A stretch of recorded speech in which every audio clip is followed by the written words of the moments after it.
Cheese buddy, what do you think?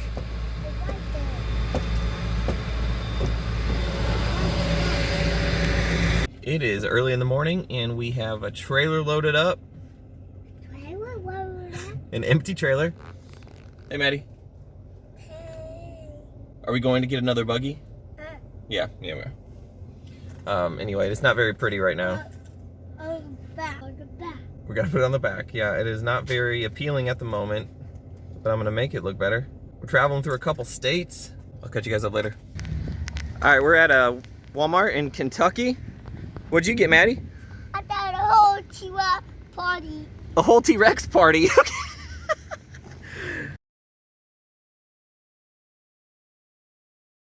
I got a whole T-Rex party. A whole T-Rex party.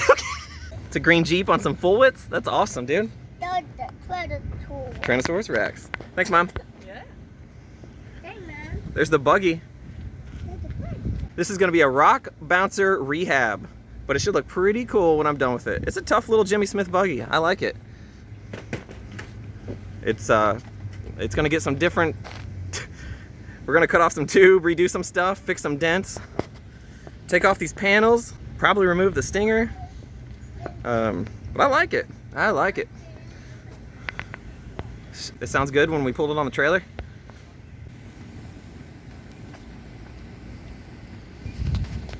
All right, I'll throw these ramps on and we're gonna go get some food.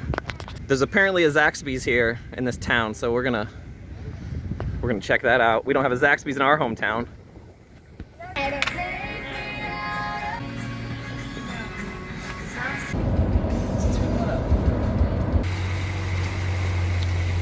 We are fueling up.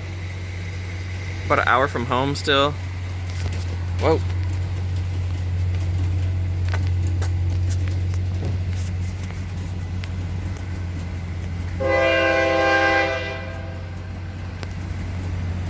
We finally made it back home. It was a long day. It was fun. It was a fun day though. The tow rig ran perfect again. Knock on wood. It was another steamy, humid day outside, but the truck ran cool. The AC was blowing cold. That roof is ridiculous, but I know the guys I got it from were like 6'5 plus, so I don't know if they rode with helmets or not, but you talk about 6'5 plus, and if you want to put a big old full face on, it gets tight in there. So I get it, but I'm gonna drop it down. I'll take the stinger off, take the panels off, and really it's gonna be getting a lot more paint. I think I'm gonna do quite a tear down on it. Maybe I'll get into it. I'm gonna get this truck reversed and go back down the hill to the shop, and maybe we'll talk about it a little bit more. But I like it. I am more excited about it than I thought I would be.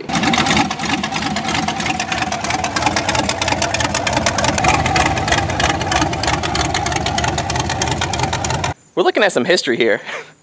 It's not a new Jimmy Smith buggy. I saw this, it was kind of cool. Texas Off-Highway Vehicle Program, huh? Looks like we're out of date. I will be putting the roof more so how it was when it was first built. We're dropping it down. These panels are coming off. If they weren't diamond plate, I maybe would consider, but I'm not a fan of diamond plate. And I think it'll just be cleaner with them off. Oh yeah, and there's a big old dent. So that'll get fixed once I replace the roof. Let's see if some of these lights work. I have to turn the battery on here. Oh, the fronts, that's for the fronts. Those are a little bulky for me, a little odd looking. I'm not trying to have CJ headlights here, but maybe I'll use the power source to mount a new, smaller rectangle one. Those are coming off, but it's cool that the power to them works. What about the backlights?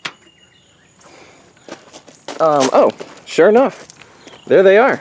Those work too. It's kind of surprising those work. So yeah, I'll probably remove those panels. Once again, they are diamond plate, just not a fan. It's just an opinion, guys. Nobody has to agree with it. It's just how I'm gonna go about doing it. I think I'm gonna probably remove the headers, sand them down. Probably just paint them with some extreme temp black paint. It won't last forever, but it'll last a little while. I'll probably drop the buggy down, maybe an inch or so. Between dropping the buggy down and dropping the roof down, it'll change it quite a bit. I'm curious what that belly height is, and the wheelbase for that matter. Let's check it out.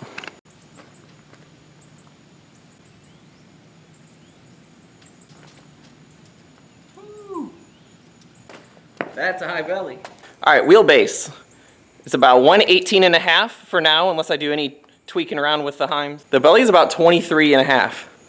That is way up there. It's good for like your breakover there, like bellying out on stuff. If it was my own buggy, I would drop that down way closer to 19.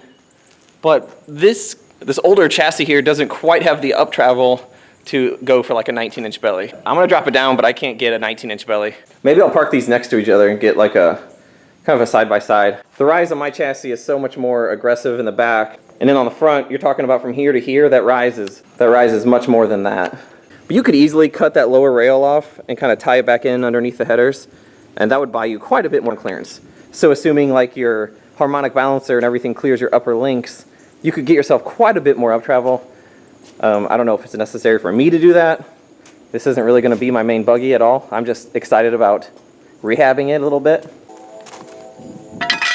Some of the drivetrain sitting in the chassis there. Chevy 60 front, Kingpin. You probably saw the nice high steer arm setup there. They have it double sheared, which is awesome. 14 bolt, I was told 513 gears, a 383 turbo 350, 205, that's twin sticked. Not only did I not build it, but the guy I got it from did not build it either. So on a buggy that's kind of been passed around for all these years, you kind of have to start taking people's words for it. I was told the motor is a 383, and not like a crazy built one, but more along the lines of like a crate 383 that you would buy. Runs on propane. 43 stickies. Definitely there's some meat on them. Not brand new, not bald. It's starting to rain, so I'm gonna pull it in the shop.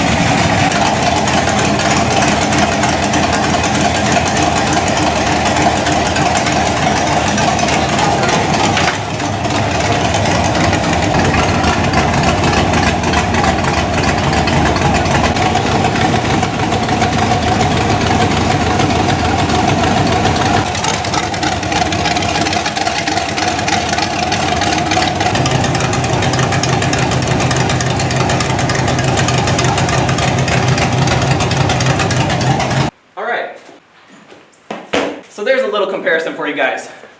If the belly on this buggy was, what was that, about 24 inches, I believe, there would be, well, A, I wouldn't like the way it would look as much, and B, it would mean I would have, what, 12 inches of up travel up front? I don't know. Something I don't really need. So just to give you an idea of kind of the different layouts of chassis, I mean, that's like, I've got to get it down to at least 22, right? History there. It'd be kind of cool to give it to the original owner of the buggy back in the day. If he even wanted it, you know, I don't know. If you look up this buggy from back in the day, I think if you type in Hot Rod Etna buggy, Hot Rod Jimmy Smith buggy, yeah, you'll find it, and it has this on there. This was not just thrown on last year or something. It's an OG part. I don't need it on there. I absolutely appreciate the history though. I'm kind of a nut for the history of rock bouncing. I've loved being a part of, you know, the madness that is rock bouncing. Oh no! Initially I thought these were little bitty machine screws for like an Allen key. I think they're rivets. I think this bad boy is riveted on. Not ideal, guys. Man. Am I an idiot? I mean, it looks like rivets to me. So I guess they're going to have to be ground off. Those little holes, I'll just plug them up with welds and flap wheel them smooth. Bummer, bummer, bummer. I'm looking forward to taking the skid plate off. I'm sure there's a lot of debris in there. We'll get it all cleaned up. Some evidence.